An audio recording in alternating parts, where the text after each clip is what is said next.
ধীর গতিতে নরম পায়ে হেঁটে সামনের টিন বেষ্টিত চালাঘরটির দিকে এগোই স্নিগ্ধা। এটাই তার বাড়ি, ঠিক অনেকটা কুঁড়ে ঘরের মতো। কোথাও টিনের জং ধরেছে, কোথাও বা গাছের শুকনো পাতা মুড়মুড়ে ডালপালাগুলো খসে পড়ে ছিদ্র করেছে কালচে রঙের টিনগুলোকে। স্নিগ্ধার চোখের পাতাগুলো মৃদু কাঁপছে। বিকেল বিকল লাগছে মস্তিষ্ক। এতক্ষণে এত আনন্দ, এত উচ্ছ্বাসও কোনোটাই আর নিজের মাঝে হাতড়ে পাচ্ছে না। সব দুমড়ে মুচড়ে গিয়েছে।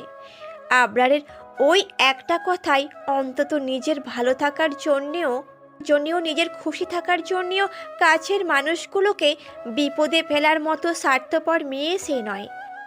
বরং ভালোবাসার মানুষদের ভালো রাখতে দাহ দাহ করে জ্বলতে থাকা আগুনে ঝাঁপ দিতেও দুবার ভাববে না।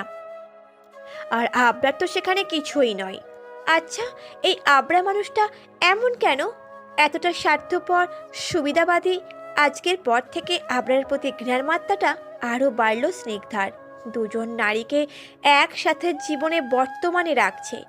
আবরার নামে ধুরন্ধর লোকটা কাউকেই মুক্তি দিচ্ছে না, কাউকেই না। না তাকে আর না, না তাকে আর না তার প্রথম স্ত্রী তনয়াকে। মুক্তি নিতে চাইলেও আরও জাপটে ধরছে, আরও আরও। মজিদ মাত্রই গলায় গামছা ঝুলিয়ে বেরিয়েছিলেন ঘর থেকে। সামনের দিকে চোখ যেতে খুশিতে আলোকিত হয়ে এলো তার মুখমণ্ডল। অতি আদরের কলিজার টুকরো এগিয়ে আসছে তার দিকে। মজিদ দ্রুত পায়ে এগোলেন মেয়ের দিকে। মেয়ের কাছে আসতেই চোখ ছলছল করে উঠল তার। ভাঙা গলায় ডেকে উঠলেন, মারে তুই এসছিস? বাবার ডাকে ভাবনার সুতোয় টান পড়ে স্নিগ্ধার। স্বাভাবিকে হুঁশ ফিরে যায়। তড়িৎ গতিতে ঘাড় বাঁকিয়ে সেদিকে তাকাই। বাবাকে দেখতে পেয়ে কোঠর ভর্তি পানিতে মুখে হাসি ফোটে স্নিগ্ধার। চাপা ঠোঁটে কেঁদে ঝাঁপিয়ে পড়ে বাবার বুকে। মেয়েকে পরম মমতায় বুকে আঁকলে নেন মজিদ। কান্নায় ভেঙে পড়েন তিনিও। কোঁচকানো চামড়াযুক্ত হাতে মেয়ের মাথায় হাত বোলান। ধরে আসা গলায় বলে উঠলেন, মনে হচ্ছে কতগুলো দিন পর দেখলাম তোকে। স্নিগ্ধা হাওমাহ করে কাঁদে। চোখে ভাসে বিয়ের আগে বাবার বাড়িতে হই হই করে কাটানো মুহূর্তগুলো। বিকেলে উঠোনে বোনের সাথে কানামাছি খেলা, মায়ের সাথে কাজে ফাঁকি দেওয়া, রাতের বেলা বাবার হাতে খাওয়া নিয়ে দুই বোনের ঝগড়া করা, সব কিছু এখন বিয়ের সাথে সাথে তিমিরে তলিয়েছে। আচ্ছা, মেয়েদের জীবনটা এমন কেন? মরার আগ পর্যন্ত কেন বাবার বুকে থাকতে পারে না? কই, ছেলেদের তো হয় না? তাদের ঘর ছেড়ে তো সম্পূর্ণ নতুন জায়গায় গিয়ে নতুন করে বাড়ি সাজাতে হয় না? সব কষ্ট কেন মেয়েদের বেলায়? কেন এত ধৈর্যের পরীক্ষা দিতে হয় তাদের? কেন? আওয়াজ পেয়ে ঘর ছেড়ে বের হয় স্নিগ্ধার 12 বছর বয়সী বোন নিতু। বাবার বুকে স্নিগ্ধাকে দেখা মাত্রই মুখে হাসি রেখা জ্বলজ্বল করে ওঠে তার।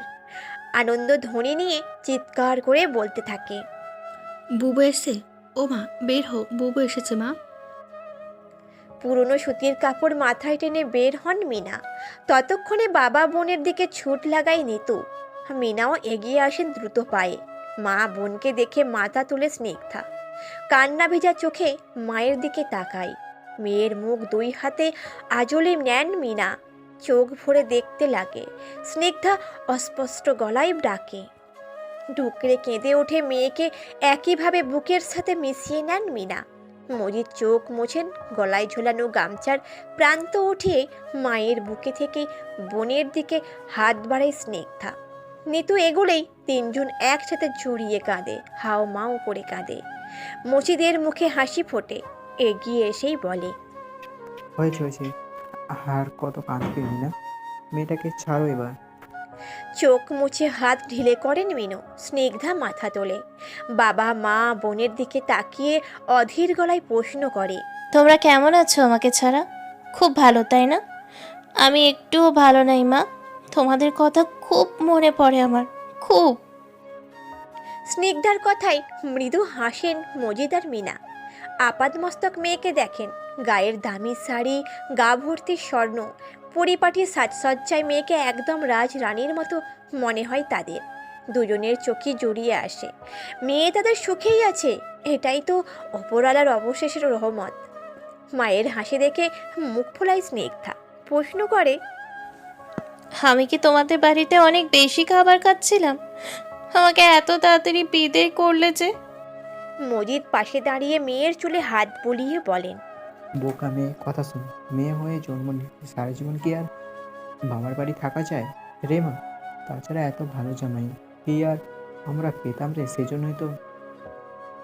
এইটুকু বলেই থামে মজিদ।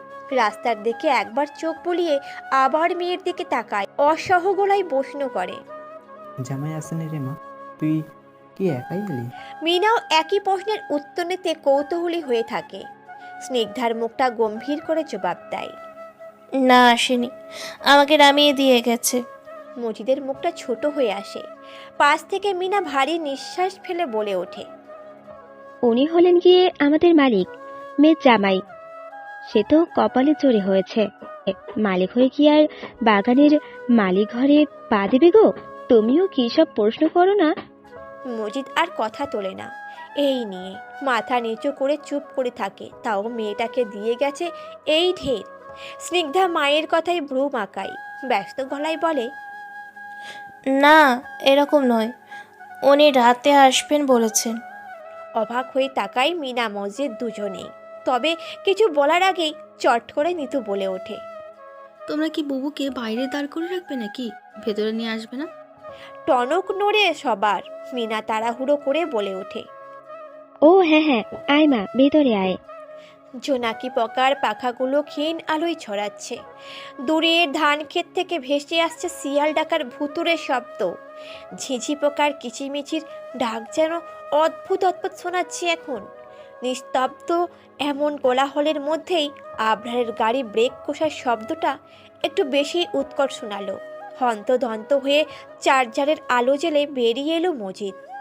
এই গ্রামে গাড়ি একমাত্র আবরার ছাড়া কারোই বা হবে, এমন ভাবনা নিয়েই ঘর ছেড়ে এগিয়ে আসেন তিনি। দরজা খুলে আবরারকে বের হতে দেখে হাসি ফোটে মজিদের মুখে। মেরুন রঙের শার্ট আর আট শার্ট হয়ে আছে আবরারের পরনে, বেশ লাগছে দেখতে। তার মতো গরিবের ঘরে স্নিগ্ধা যেমন চাঁদের কণা, আবরার মেয়ের জামাই হিসাবে একেবারে আস্ত একটা চাঁদ। স্বাভাবিক মুখে মজিদের দিকে এগিয়ে আসে আবরার। মজিদ বিনস্র ব্যস্ত গলায় বলে, সাহেব, আপনি আমার বাড়িতে আসবেন আমি তো বুঝতেই পারিনি। আসুন সাহেব, ভেতরে আসুন। পকেটে হাত গুঁজে আবরার সহজ গলায় উত্তর দেয়, আসতে তো হতোই মজিদ, তোমার কাছে আমার দামি জিনিস রয়ে গেছে যে। তাই কোনো দামি জিনিস আমার কাছে? কথার মানে বোধগম্য হয় না মজিদের। ফ্যাল ফ্যাল করে কিছুক্ষণ আবরারের মুখের দিকে তাকিয়ে থাকে মজিদ। আবরার এবার গাড়ির দিকে চোখের ইশারা করে বলল, গাড়ির ডিকিতে কিছু জিনিস আছে, কাউকে ডাকো, নামাতে হবে। সদর দরজা দিয়ে ঢুকতে গেলে কাঠের ফ্রেমের সাথে মাথায় বাড়ি খায় আবরার। দরজার ওই পাশে দাঁড়িয়ে স্নিগ্ধা ফিক করে হেসে ওঠে, তাতে বিদ্রুপ করেই বলে ওঠে, এটা আপনার বাড়ির দরজা না যে আকাশের দিকে চোখ রেখেও ঢোকা যাবে। এখানে চোখটা মাটির দিকে রেখে ঢুকতে হয়, তা না হলে এভাবেই শাস্তি পেতে হয়। আবরার গুম ধরে থাকলেও মজিদ জিভ কাটের মেয়ের কথা শুনে। মিনা ভয়ে ভয়ে তাকান স্বামীর দিকে। কোনো উত্তর না দিয়ে এবার মাথাটা হালকা নিচু করেই ভেতরে ঢোকে আবরার। ঘরের ভেতর যাওয়ার মাত্রই ব্যতিব্যস্ত হয়ে পড়ে স্নিগ্ধার বাবা মা। জামাইকে পালঙ্কে বসাবে নাকি মাথায় বসাবে জায়গা খুঁজে পাচ্ছেন না তারা। স্নিগ্ধা বাবা মায়ের এমন আতিক্ষেতা দেখে মুখ ভ্যাংচায় বিরক্ত হয়ে। শুকনো পরিষ্কার টুকরো কাপড় দিয়ে পুরানো কাঠের চেয়ারটা মুছে দেয় নিতু। আবরার কোনো রকম বসতেই ক্যাত করে শব্দ হয় তাতে। আচমকা ব্যাপারটাই লাফিয়ে উঠে দাঁড়ায় আবরার। এবার নিতু স্নিগ্ধা দুজনেই শব্দ করে হেসে ফেলে। আবরার স্নিগ্ধার দিকে চোখ পাকিয়ে তাকায়। মিনা পেছন থেকে মেয়েদের মুখে আঙুল দিয়ে ইশারা করেন চুপ থাকতে, কিন্তু মাথা নিচু করে নিয়ে মুখ চেপে হাসতে থাকে স্নিগ্ধা। আবরারের কাঁচুমাচু মুখ ভারী মজা দিচ্ছে তাকে। বেশ বেগ নিয়েই চেয়ারে বসেছে আবরার। তার পাশেই দাঁড়িয়ে আছে মজিদ, মিনা। তার থেকে একটু দূরে স্নিগ্ধা, আর স্নিগ্ধার পাশেই নিতু। টেবিলের উপর একের পর এক জিনিসপত্র রেখে যাচ্ছেন দুজন লোক। মজিদের প্রতিবেশী দুজন অনেকগুলো শপিং ব্যাগ, তার সাথে 4টে বড় ব্যাগ ভর্তি বড় বড় মাছ, গো মাংস আর কাঁচা বাজার নিয়ে। এইসব দেখে নিতুর কিশোরী মনে ভারী আনন্দ হচ্ছে। অনেক দিন পর ভালো মন্দ খাওয়া হবে কিনা। মুখ গোমড়া করে আছে স্নিগ্ধা। আবরারের এত আয়োজনকে তার বাবার গরিবত্বকে অপমান করছে বই কিছুই বোধ হচ্ছে না। আবরারের মুখের ওপর কথা বলে না মজিদ। মিনাও দাঁড়িয়ে চুপচাপ দেখছে, তবে ভারী লজ্জাবোধ হতে লাগে। সবগুলো জিনিসপত্র রাখা শেষ হলে লোক দুজনকে ম্যানিব্যাগ থেকে 2,000 টাকার নোট ধরিয়ে দেয় আবরার। নতজানু হয়ে বেরিয়ে যান তারা। দরজায় খিল দেয় নিতু। দৌড়ে আসে আবরারের দিকে, উচ্ছ্বাসিত হয়ে বলে, ছোট সাহেব, এগুলো সব কি আমাদের? আবরার মুচকি হেসে নিতুর দিকে তাকায়, জবাব দেয়, তোমার আমাকে সাহেব বলে ডাকার দরকার নেই। তুমি আমাকে ভাইয়া বলতে পারো। তুমি যেমন আমার একমাত্র শালী, আমি তোমার একমাত্র দুলাভাই, তাই না? আবরারের জবাবে নিতু আনন্দ ধ্বনি নিয়ে বলে ওঠে। ভাইয়া, আপনি খুব ভালো, অনেক ভালো। জবাবে আবরার বাঁকা ঠোঁটে হাসে আর কাপড় রাখা শপিং ব্যাগগুলো নেড়ে চেড়ে দেখতে ব্যস্ত হয়ে পড়ে নিতু। মজিদ এগিয়ে আসে আবরারের দিকে, আস্তে করে বলে, স্যার এগুলো কি দরকার ছিল? আমি আমার সাধ্যমতো চেষ্টা করতাম আপনাকে। আবরার ভ্রু কুঁচকে তাকায়। এগুলো আমি আমার জন্য এনেছি। কে বললো এগুলো তোমাদের জন্য? মজিদ ইতস্তত ভাবে জবাব দেয়। কিন্তু মাঝপথে থামিয়ে দেয় আবরার। এত কিন্তু কিন্তু করো না মজিদ। মেয়ের জামা হিসেবে এনেছি, এগুলো তোমাদের মালিক হিসেবে নয়। এরপর আর কথা বাড়ায় না। মজিদ বাজার ভর্তি ব্যাগগুলো দেখিয়ে মিনাকে উদ্দেশ্য করেই বলে, একটু নিয়ে যাও, সাহেবের জন্য কয়েক পদ রান্না করো এখান থেকে। এরপর নিতুর দিকে তাকাই মজিদ, মৃদু ধমকেই বলে, এই নিতু, পরে দেখিস এগুলো, মায়ের সাথে যা, সাহায্য কর গিয়ে। নিতু মাথা নেড়ে বাজারের ব্যাগ হাতে নিয়ে এগোতে নিলেই আবরারের দৃঢ় আওয়াজে কদম থামায়। আমি তো বললাম আমি এসব আমার জন্য নয়, তোমাদের জন্য এনেছি। আর আমি এখন কিছুই খাবো না, রাত অনেক হয়ে গেছে। আমাকে বের হতে হবে স্নিগ্ধাকে নিয়ে। আবরারের কথায় মজিদ মিনা দুজনেই চমকে যান। নিতুরও মুখ কালো হয়ে আসে বোন চলে যাওয়ার কথা শোনাতে। তবে কেউ কিছু বলার আগেই স্নিগ্ধা তেতে উঠে বলল, ও, তার মানে এটা হচ্ছে আসল কথা। এত ঘুরিয়ে পেঁচিয়ে না বলে এটা বললেই পারেন যে আমরা গরিব বলে আমাদের বাড়িতে বসতেও আপনার রুচিতে পাচ্ছে। খাওয়া দাওয়া তো দূরের ব্যাপার, তাই না? মেয়ের এমন ব্যবহারে হতভম্ব হয়ে যায় মজিদ। ক্ষণে ক্ষণে ভয় নিয়ে আবরারের মুখের দিকে তাকায়। মিনা ধমকে ওঠেন স্নিগ্ধাকে। তুই ওনার সাথে এইভাবে কেন কথা বলছিস? কি হর্ষবোধ এগুলো? স্বামীর সাথে কেউ এইভাবে কথা বলে? চুপ করে যায় স্নিগ্ধা, নাক মুখ কুঁচকে তাকায় আবরারের দিকে। আবরার ঠোঁট বাঁকিয়ে নিঃশব্দে হাসছে। এমন হাসিতে জ্বালা ধরে যায় স্নিগ্ধার গায়ে। তবুও বাবা মায়ের সামনে আর কথা তোলে না সে। অন্যদিকে মজিদ বিনীতভাবে বলে, স্যার ও ছেলে মানুষ, আপনি ওর কথা কিছু মনে করবেন না। আবরার একইভাবেই হাসে, স্নিগ্ধার দিকে তাকিয়ে জবাব দেয়, আমি কিছু মনে করি না। বিড়াল পোষ মানতে গেলে একটু একটু আচরের দাগ তো সহ্য করতে হবে। শেষের কথায় স্নিগ্ধা ব্যতীত কারোই মাথায় ঢোকে না। স্নিগ্ধা আবরারের দিকে তাকিয়ে মুখ ভ্যাংচায়, মনে মনে ভাবে, যখন কামড়ে ছাল তুলে দেব তখন বুঝবেন বিড়াল কত সাংঘাতিক হতে পারে। আবরারের কথা নিয়ে খুব বেশি না ভেবে মজিদের পুনরায় বলে, বলেছিলাম কি সাহেব, আজকে রাতটা যদি থেকে যেতেন না, মানে মেয়েটা হাজিয়ে এলো তো। আবরার মজিদের দিকে তাকায়, শান্তভাবে জবাব দেয়, আমার রাতে বাংলোতে কিছু কাজ আছে মজিদ, যাওয়াটা দরকার। আর কাল সকালে ওখান থেকেই রওনা দেব, তাই জন্যই তোমাদের মেয়েকে নিতে হচ্ছে। আর কোনো প্রশ্ন? বিনম্রভাবে মাথা ঝাঁকান মজিদ, যার অর্থ আর কোনো কথা নেই তার। কোনো উপায় না পেয়ে যাওয়ার জন্য প্রস্তুতি নেয় স্নিগ্ধা। বাজারের ব্যাগ হাতে নিয়ে দাঁড়িয়ে থাকে নিতু। মুখে কালো মেঘ জমেছে তার। ভেবেছিল আজ রাতে বোনের সাথে খুনসুটিতে মাতবে, সেই সব আর হচ্ছে না। নিতু আবরারের দিকে তাকায়, উত্তেজিত গলায় প্রশ্ন ছাড়ে, ভাইয়া, বুবু আবার কবে আসবে? আবরার শিথিল হেসে উত্তর দেয়, যখন তুমি চাইবে। তাছাড়া তুমি চাইলে তোমার মা বাবাকে নিয়ে তোমার বোনের কাছেও যেতে পারবে। আনন্দে মাথা নাড়ে নিতু। মুখে মেঘের ঘন কাঁটাটা দূর হয়ে যায় তার। মনে শান্তি পাই মজিদের সাথে সাথে মিনাও।